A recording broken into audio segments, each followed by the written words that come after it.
who hits first gets the most licks in and is holding on last is usually the one that's blamed. So, Monique, here's to you, sis.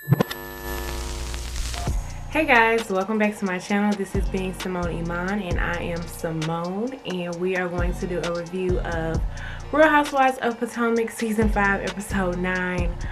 Doom, doom, doom. This is one where I wish I knew what the name of the episode was. You guys, look. I stand a healthy Candiace and Monique relationship, y'all. From the depths of me. I hated to see it. Like, you guys, they like, Monique like had a full grip. Let's just get into it. So let's go Bravo. First of all, Candiace had made a post earlier this week about, or maybe like Friday or Saturday, and she was like, you know, they're gonna show all of it. Like, they ain't edit much out, and she wasn't lying. I ain't see no jump cuts, nothing. That was thorough. That was live. That was what it was. Oh guys, let me let you know in advance.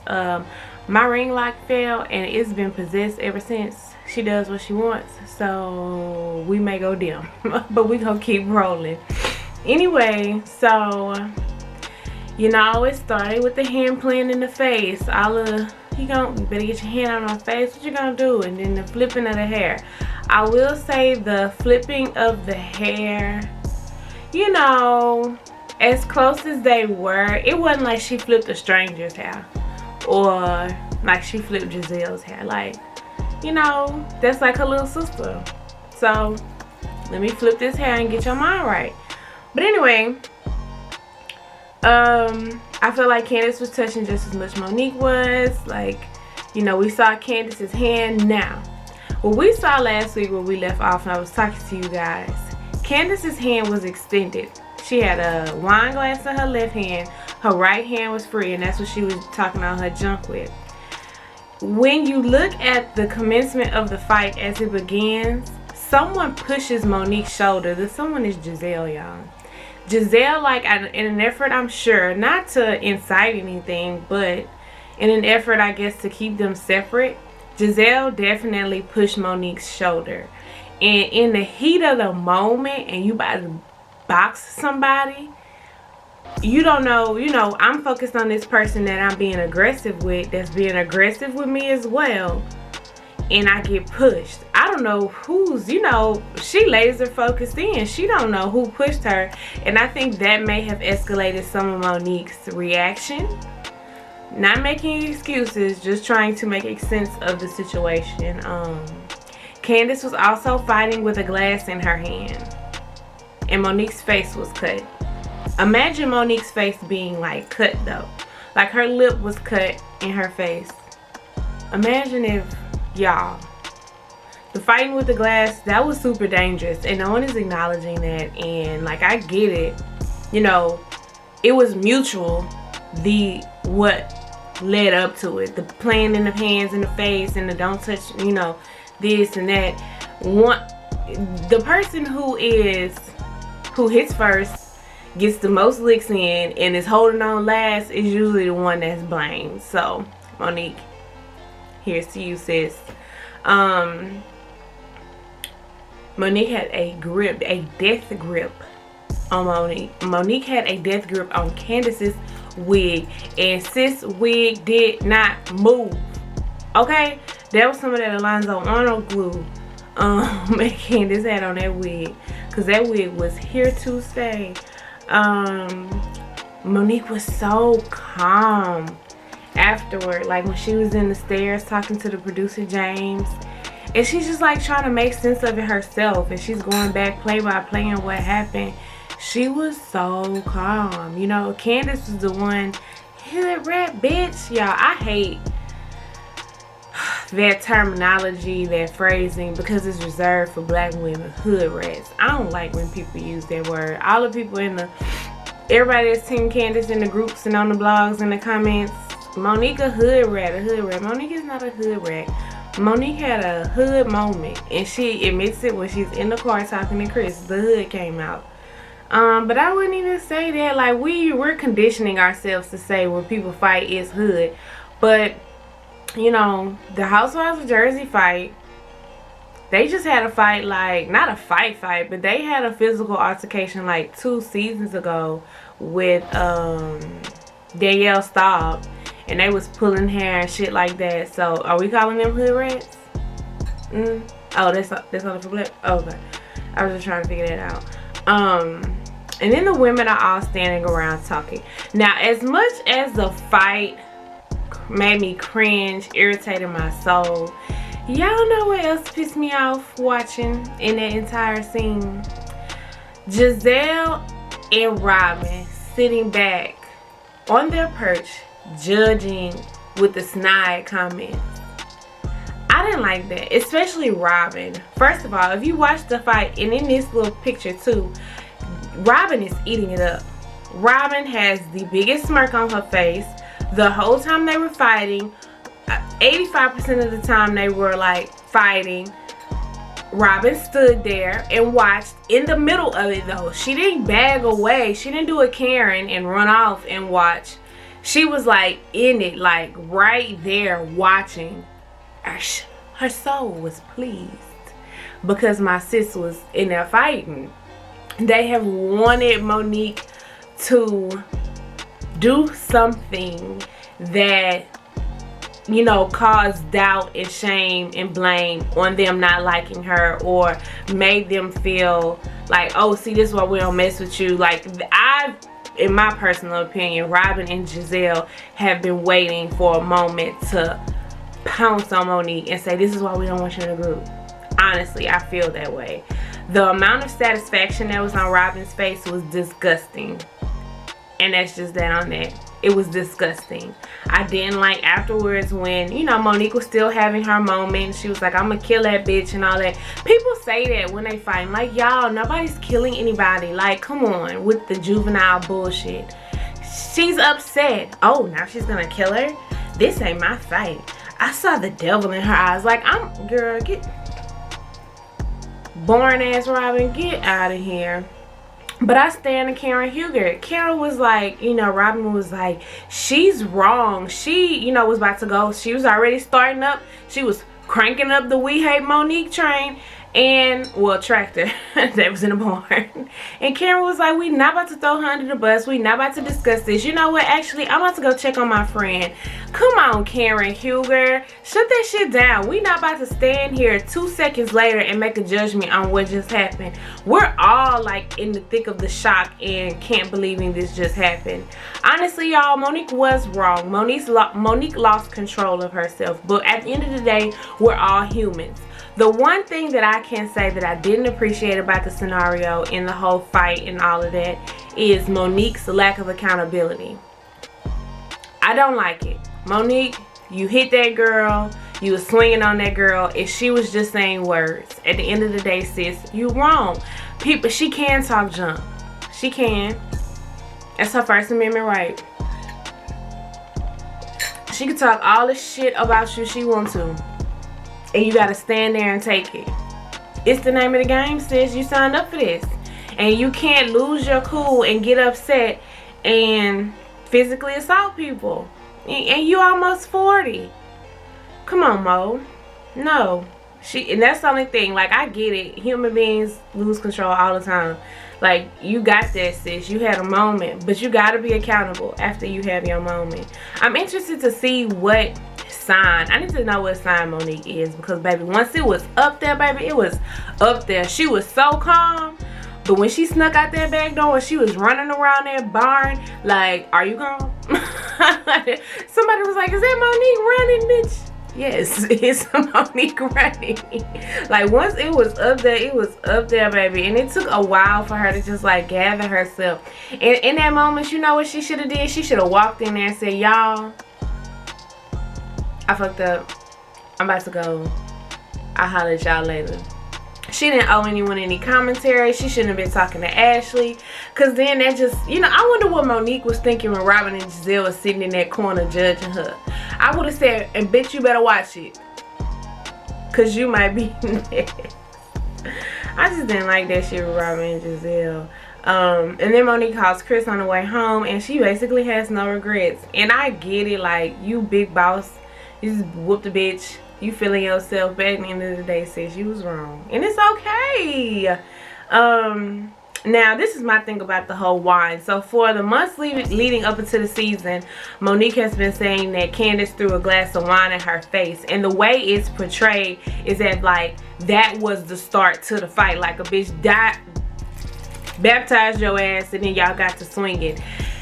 I have to agree with what Gizelle said, as much as that breaks my heart.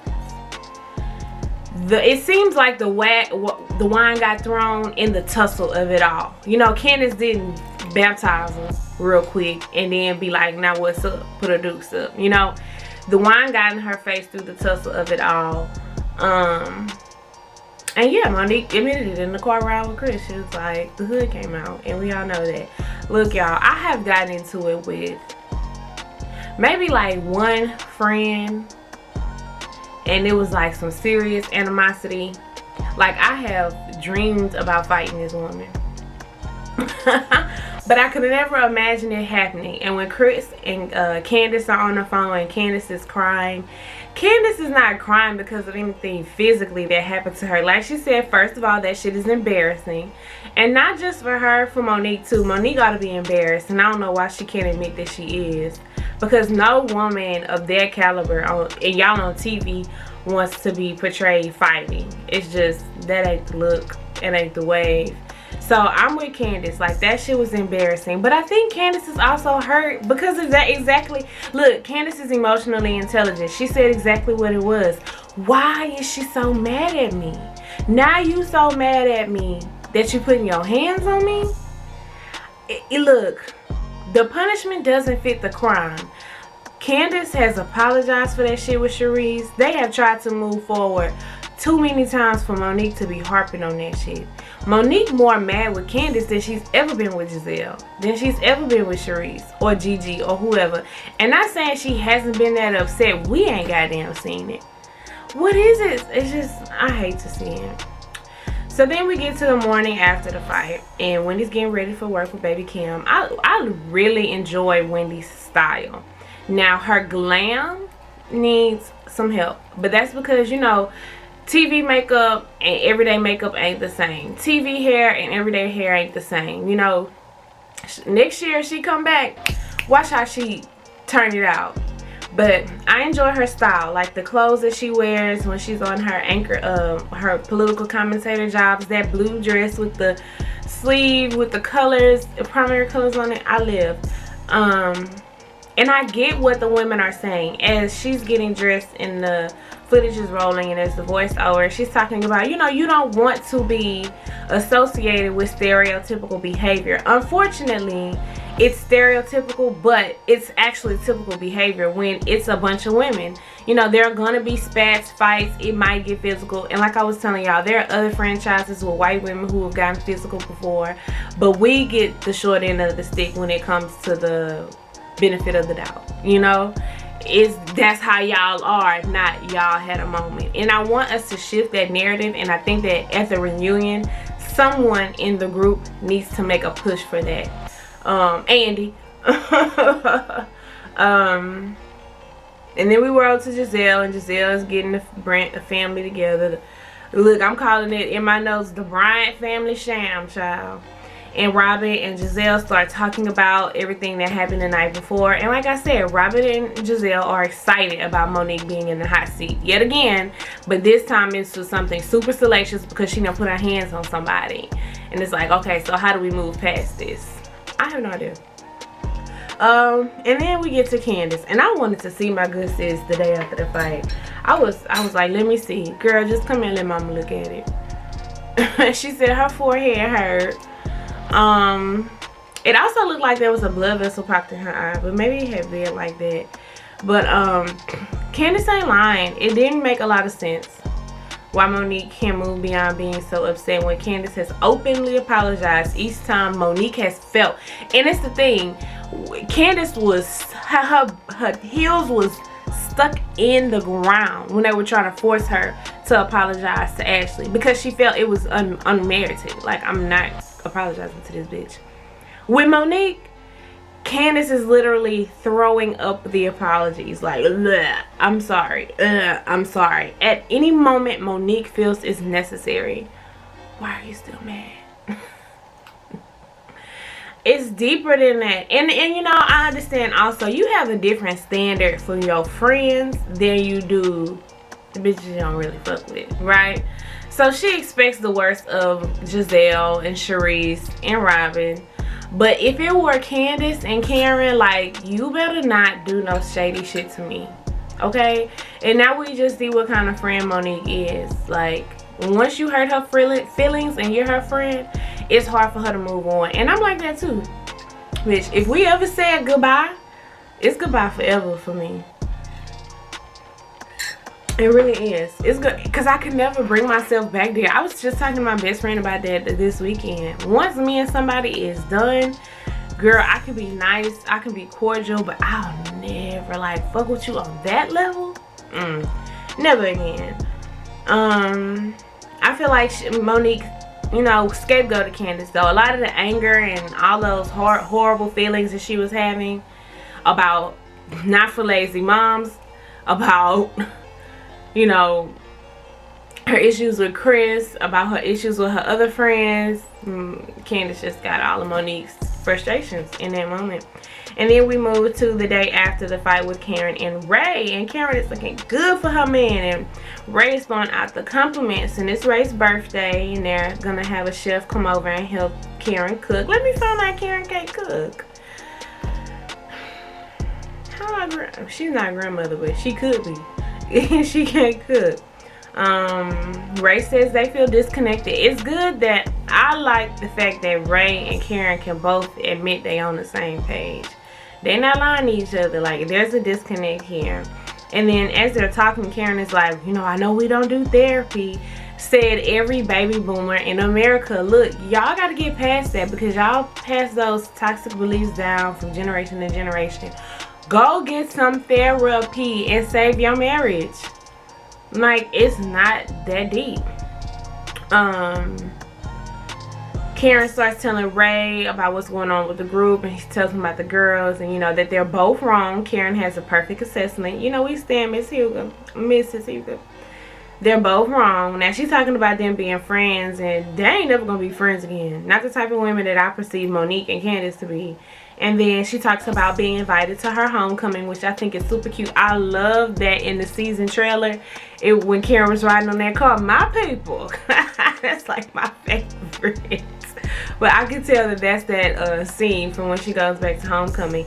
And the two women that she really wants to bring, now she can't bring them because they done had a physical altercation.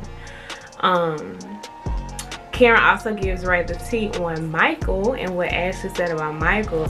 And Ray is basically like, well, did he come out of the closet and admit that last year he wanted men's? Yes, Ray. Why he all in my business? In the next scene, Gizelle takes her girls to Atlanta to relaunch Arizona's. Girl, I was calling Arizona's Cheddar's. It was giving very much casual kitchen. And they're staying in a hotel, and Gizelle talks about her dad and him living in Atlanta and him not liking Jamal. Girl, nobody likes Jamal but you. Not even them girls. Ooh, my tummy rumbling. And then we get to Monique. Monique got Milani over the sink, girl. It's wash day. Milani said, I want a bun and some hair hanging down. And so she and Chris commence to having this conversation in front of Milani. I think Milani is still small enough to where she doesn't have a full understanding of what they're talking about. So it's okay for them to talk about this in front of Milani. But if Milani was like 13, Milani needs to go to her room while we talk about why your mama beating up women in public. Chris said he's disappointed, and I get it. He has every right to be. And he tells, you know, Monique it's embarrassing, like the image that it portrays. And Monique's counter to that is, I'm not worried about the image. A woman who invests that much in her physical appearance absolutely cares about image. Mo, you lying to yourself while you trying to lie to us. You care. You just so, girl, what is this? What is her sign? what is her sign? Because she would not admit that she just made a goddamn fool of herself. And I feel like in her moment, away from everybody by herself, she has had her full breakdown moment of, I can't believe I just did that shit. But she ain't gonna let nobody else see it. Not even Chris. And that's sad.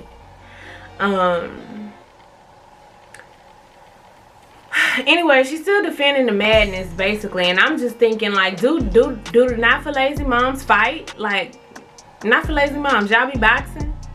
Like, I don't get it. Like, girl, it's important to your image. You have a brand built around motherhood and you fighting. What do you mean? She absolutely needs to take accountability for losing her shit, because she totally lost her shit. I think Candiace hit a nerve, you know, when she was mocking her. They had all been drinking, and I told y'all, you don't talk about tough shit while you on that liquor. Well, wine, any kind of spirits, don't do that. And Karen said that too in a moment. That's not a conversation that should have been driven. Y'all, they was literally about to say and scene, and that shit popped off. It's just, I hated to see it. I feel where she was coming from now. Monique is like, if you're my friend, why are you egging me on and baiting me and trying to embarrass me in front of these hoes who really don't like neither one of y'all? Okay? Gizelle masterminded this perfectly. She planted so many seeds between them and they erupted. And it's just like disgusting. I feel like both of them kept saying behind each other's back, like, I'm done with her, I'm done with her, I'm done with her. Just be done then.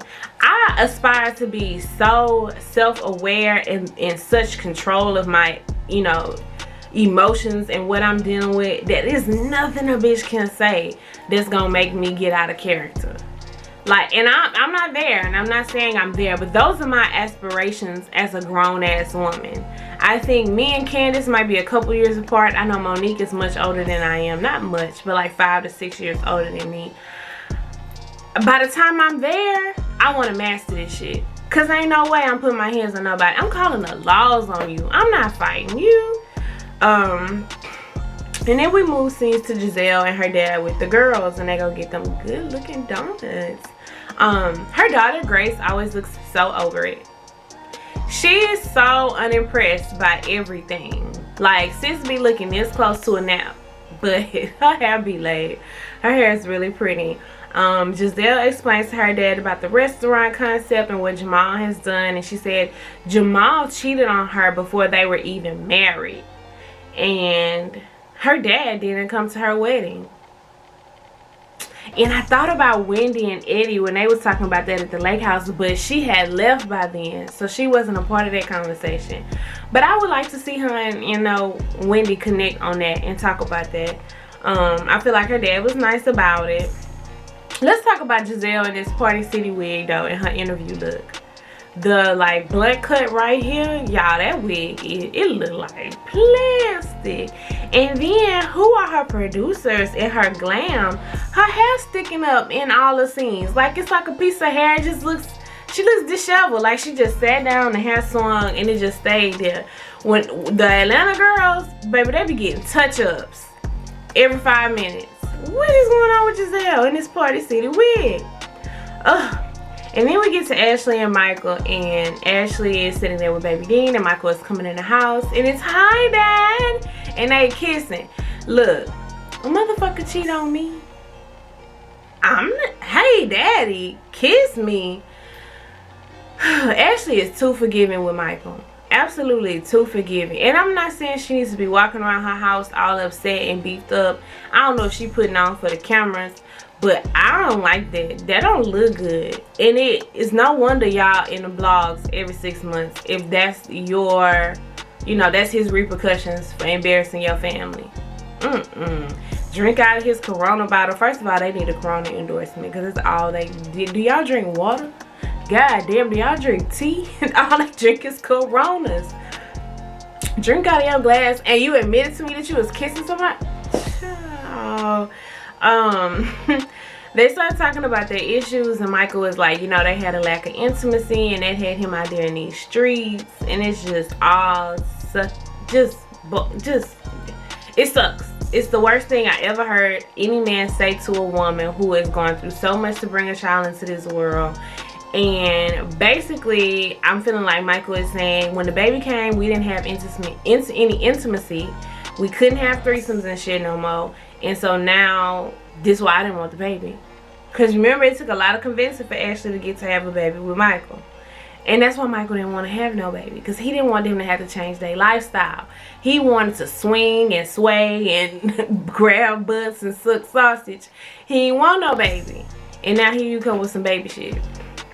Anyway, they showed the footage of that we didn't get to see at the barn, and Ashley tells the group she's 60% in her marriage, 40% out of it, and I'm 85% out of her marriage, 15% still in. Yeah, my light flicking. I gotta replace the bulb or something. The last episode, Michael was talking about, you know, there's too much at stake for him if he and Ashley separate. And I'm hoping Ashley went put on her business cap, and it seems like she does, because now she's talking about having a post-nup. Her prenup has expired, so she'll get 50% of the assets. So she get half of the fiat and half of the penthouse. But she needs a post-nuptial, and he's like, yeah, we can look into that. What else he gonna say? He at her mercy right now. That's why I said, girl, you got leverage right now. Use it. Don't be kissing him in the mouth. And then the next scene is Gizelle at the opening of the restaurant. Jamal gives, oh no, this is not the opening, this is just when they go tour. Jamal gives R. Kelly and a little bit Kirk Franklin. I don't like it. In the interview, the producer asked Gizelle how many children Jamal has, and she said she's not gonna speak on them because that's not fair to them and their mamas, which is correct, but I also think she probably done lost count. And then we get to Karen and Ray and the relationship coach. Angela is pretty, and her voice is so pretty too. I could listen to her sing lullabies, and it just would, I'd be in a trance. She has such a good radio voice. I feel like Ray's ready to retire from everything. He don't want to work. He don't want to work in this relationship. He don't want to wash a dish. He's just retired, and he needs some ginseng. He needs to step it up. When they're talking to her and he's talking about the wind blowing, he'll be excited, and he's like, I don't need no hurricane, but I need a little bit more than wind. Loved it, loved it. It was hilarious. And that's hard for men to admit, to talk about, like, you know, not being able to perform in a way that they once could. Like, kudos to you, Ray. They talk about her not cooking and stuff like that. And really, if you want to have a successful relationship, honestly, you got to let go of those like traditional roles of what a wife and what a husband should do. And y'all just got to do whatever makes you work. Y'all also need to be able to adapt to the different phases in your relationship. And I think that's the biggest issue that Karen and Ray are having right now. They're not able to pivot as their lives change and their relationship change. Ray and Karen, they want it to be the same. They want the same kind of love. They want the same kind of routine. And shit has changed. The lady asks if they in love. And Karen is, I'm in love with Ray. And Ray said he thinks he's in love with Karen. Y'all, my heart literally broke for her when he said that. Why these men don't be knowing? This is my thing about Ray. I don't think Ray is emotionally intelligent. He does not know how to say the things he's feeling in a way where it is understandable to the other person, but also in just a very even in trying to be honest and being genuine, you have to be respectful and, you know, say things. I don't believe he doesn't think he's in love with her. He knows he's in love with Karen. He needs to be able to say that this situation we're in now is not serving me, and that has affected how I'm showing my love. And people his age, men his age, were not raised or empowered to be emotionally intelligent. They were raised to not have emotions at all. So now we asking somebody who don't have the skills to perform the work. He don't have the skills for this job. And Karen was in that closet crying. I feel so bad for her, and Ray was in there about to fix him a snack. Just like no emotional intelligence, y'all. And then Gizelle and them at the opening of the restaurant. Y'all, I saw Miss Minnie in the crowd from Little Women Atlanta. Rest in heaven, Miss Minnie, y'all. That's one of my other favorite reality shows. I did not like how Jamal greeted Gizelle's dad. Hey, Mr. Graves, very preacher on Sunday. Like, that's your father-in-law. The food at the restaurant looks really good though, and the girls seem like they're more into it this day when they're actually like performing duties and feeling a part of the work. I hate Jamal's voice. It's so annoying, and yeah, I hate it. But everything looked like it went really well, and the girls look super excited to be a part. Now this whole generational wealth and all, who's to say these girls are gonna want this in the next 10 to 15 years? If they're gonna want to be in the restaurant industry. And then y'all, COVID has shut Arizona's down. So now with no summer job, they ain't gonna be washing dishes in there. Anyway, I get it. Kudos to them. The generational wealth is commendable. At the end of the day, you know, yeah, it looks good. It looks good. But I'm afraid that's what the Bryant family sham is. Just supposed to look good. And did her daddy tell it? Now y'all, this is what I think set that shit off for her daddy. Gizelle is the worst at the game of telephone. Gizelle never says what the person said. She always gotta put her twist on it. Gizelle daddy did not tell her he just wanted them to be happy. Gizelle's daddy told her he wanted her to be happy. There is a vast difference in those two statements. He don't give a wood nickel about Jamal Bryant. And I think that got under his skin when she said that. I don't give a damn if he happy. He said, take this mic off of me. This man got 6 or 7 baby mamas. Is that something you want? Look, what she ain't want to say, her daddy said it on a hot mic. Okay, and I was here for it. And Gizelle, I'm with your daddy. What is going on with this man? Anyway, y'all, episode 9 came and she went with a bang. I'm interested to see what this reunion is gonna give y'all, because look, whew, it's a lot to cover. You know, I want to know how Monique feel like she gonna bounce back from this. What is she gonna say? You know, Candiace gonna have the words, girl. Candiace got her dictionary in her frontal lobe, and she gonna have a lot of $20 words to give, and it's just better. I just want it to be over at the end of the day, but I'm interested to see how this is going to play out. The people say things get better after this episode. I want to see it. This next episode where Gizelle's like, I don't want to be around her and all that, girl, bye. Anyway, I enjoyed. I hope you guys did too. Please continue to watch these videos. Please be sure to like, subscribe, comment, let me know how y'all feel, and I will see you in my next one. Bye.